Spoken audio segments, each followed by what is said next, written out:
विवेक पांडे। मैं आकांक्षा ध्रुवे। हम श्रम निकेतन उच्चतर माध्यमिक विद्यालय ACC अडानी जामुल के विद्यार्थी हैं। आज विश्व धरोहर दिवस के उपलक्ष्य में हम दोनों आप सभी को भारत तथा छत्तीसगढ़ राज्य की संस्कृति के बारे में कुछ बताना चाहते हैं। भारत अपनी विविध सांस्कृतिक विरासत, ऐतिहासिक स्थलों, प्राकृतिक सुंदरता एवं समृद्ध परंपराओं के लिए प्रसिद्ध है। वर्तमान में भारत में कुल 43 वर्ल्ड यूनेस्को हेरिटेज साइट्स हैं, जिसमें से 35 सांस्कृतिक, 7 प्राकृतिक और 1 मिश्रित साइट हैं। विश्व धरोहर दिवस पर हम न केवल ताजमहल, कुतुब मीनार और जयपुर के हवा महल जैसे ऐतिहासिक स्मारकों को याद करते हैं, बल्कि भारत की जीवंत लोक कलाओं, त्योहारों और अनूठे खान पान की भी सराहना करते हैं। यहाँ की विरासत में आयुर्वेद और योग जैसे प्राचीन विज्ञान भी शामिल हैं, जो पूरे दुनिया भर में लोकप्रिय हैं। विश्व धरोहर दिवस जो हर साल 18 अप्रैल को मनाया जाता है, यह हमें अपने संस्कृति और प्राकृतिक धरोहर के संरक्षण और संवर्धन को समझने का अवसर प्रदान करता है। हम भारत के ऐसे राज्य के बारे में बताना चाहते हैं जो भारत की सांस्कृतिक विविधता और प्राकृतिक संपदा के लिए जानी जाती है। जी हाँ, हम बात कर रहे हैं छत्तीसगढ़ राज्य के बारे में। यह दिन अपने अनमोल विरासत पर ध्यान केंद्रित करता है। छत्तीसगढ़ राज्य की पर्यटन इसकी अद्वितीय ऐतिहासिक संस्कृति तथा प्राकृतिक धरोहर से समृद्ध स्थल है। छत्तीसगढ़ राज्य की घने जंगल, झरने, वन्यजीव अभ्यारण्य की सुंदरता पर्यटकों को अपनी ओर आकर्षित करती है। साथ ही यहाँ का चित्रकूट और तिलकगढ़ जलप्रपात अपनी विस्मयकारी सुंदरता से प्रसिद्ध है। इन्हें भारत का नायग्रा फॉल्स के नाम से भी जाना जाता है। चित्रकूट, जिसकी ऊंचाई लगभग 300 फीट है, तथा तिलकगढ़ जलप्रपात, जिसकी ऊंचाई लगभग 91 मीटर है। छत्तीसगढ़ जो अपने प्राचीन मंदिरों के लिए भी प्रसिद्ध है, जैसे सिरपुर जो बौद्ध और हिंदू कला का उत्कृष्ट उदाहरण है। साथ ही बारासिर का गणेश मंदिर, महामाया मंदिर और बमलेश्वरी मंदिर। कहा जाता है कि बमलेश्वरी मंदिर का इतिहास 2000 साल पुराना है तथा यह मंदिर 16,000 फीट की ऊंचाई पर स्थित है। यह मंदिरें धार्मिक आस्था और कला को धरोहर में शामिल करती है। साथ ही छत्तीसगढ़ का भोरमदेव मंदिर को छत्तीसगढ़ के खजुराहो के नाम से जाना जाता है। इस मंदिर का निर्माण 13वीं शताब्दी से 17वीं शताब्दी के बीच में हुआ था। यह मंदिर लगभग 1000 साल पुराना है। इस मंदिर का निर्माण नागवंशी राजा राम गोपाल देव ने करवाया था।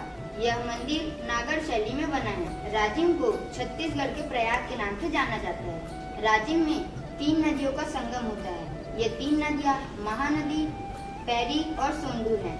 इनके संगम स्थल को त्रिवेणी संगम भी कहते हैं। और रायपुर का महंत घासीदास संग्रहालय, यह संग्रहालय एक पुरातात्विक संग्रहालय है। इसका निर्माण सन 1875 में हुआ था। एवं देव बलौदा का प्राचीन शिव मंदिर, यह मंदिर नागर शैली में बना हुआ है। इस मंदिर का निर्माण 13वीं शताब्दी में कलचुरी राजवंश के दौरान हुआ था। यह मंदिर अपने अद्वितीय स्थापत्य और भूगर्भ से स्वतः उत्पन्न शिवलिंग के लिए जाना जाता है। छत्तीसगढ़ अपनी आदिवासी संस्कृति के साथ साथ पारंपरिक हस्तशिल्प कला के लिए भी प्रसिद्ध है। बस्तर शिल्प कला, कुशमिनार चूड़िया और बोर्ड पेंटिंग जैसे अनूठी शिल्प कला के कारण छत्तीसगढ़ प्रसिद्ध है। स्थानीय कारीगरों द्वारा तैयार किए गए नए उत्पाद न राज्य की कला को दर्शाते हैं, अपितु लोगों को रोजगार भी प्रदान करते हैं। छत्तीसगढ़ की संस्कृति उनके त्योहारों में भी दिखाई देती है, जैसे बस्तर का दशहरा जो कि 75 दिनों तक चलता है। यह विश्व का सबसे लंबा चलने वाला त्योहार भी माना जाता है। इसके साथ साथ कई अन्य त्योहार जैसे कि पोला, मंडई, कर्मा जैसे उत्सव भी यहाँ की संस्कृति को व्यक्त करते हैं। विश्व धरोहर दिवस जो हमें याद दिलाता है कि हमारी सांस्कृतिक और प्राकृतिक धरोहरें हमारी पहचान में सबसे महत्वपूर्ण है। प्राकृतिक और सांस्कृतिक धरोहर को सुरक्षित रखना न केवल हमारा कर्तव्य है, बल्कि इसे आने वाली पीढ़ी के लिए सुरक्षित रखना ये भी महत्वपूर्ण है। अब मैं अपनी वाणी को विराम देते हुए एक कविता प्रस्तुत करना चाहती हूँ। एक पत्थर की भी तकदीर संवर जाती है, एक पत्थर की भी तकदीर संवर जाती है, जब सलीके से उसकी तराश की जाती है। इन तराशे पत्थरों से बने इमारतों की विश्व धरोहर में जगह बन जाती है। यहाँ इतिहास की गौरव गाथा गाई जाती है। इस सृष्टि की हर एक कण को सजाया, संवारा और निखारा है। इस सृष्टि हर एक कण को सजाया, संवारा और निखारा है। संस्कृति, भाषा, वेशभूषा, रंग, नस्ल से बना संपूर्ण विश्व हमारा है, संपूर्ण विश्व हमारा है। लाल किला, जामा मस्जिद, कहीं ताजमहल और घाटों का घाट काशी है। स्वर्ण मंदिर, सूर्य मंदिर, प्रभु ये विनाशी है। समुद्र, नदियाँ, झरने, सदियों से बहती अविरल धाराएं हैं। चरण स्पर्श, नमस्ते, सलाम, करुणा, वचन, प्यार, यही विरासत है, यही विरासत है। संलग्न सम्मान और सहेजना इन्हें अति आवश्यक है। संलग्न सम्मान और इन्हें सहेजना अति आवश्यक है, क्योंकि इन्हीं से हमें प्राकृतिक, ऐतिहासिक और धार्मिक जानकारियाँ मिलती है। ऐतिहासिक विरासत की सुरक्षा करना हमारी जिम्मेदारी है।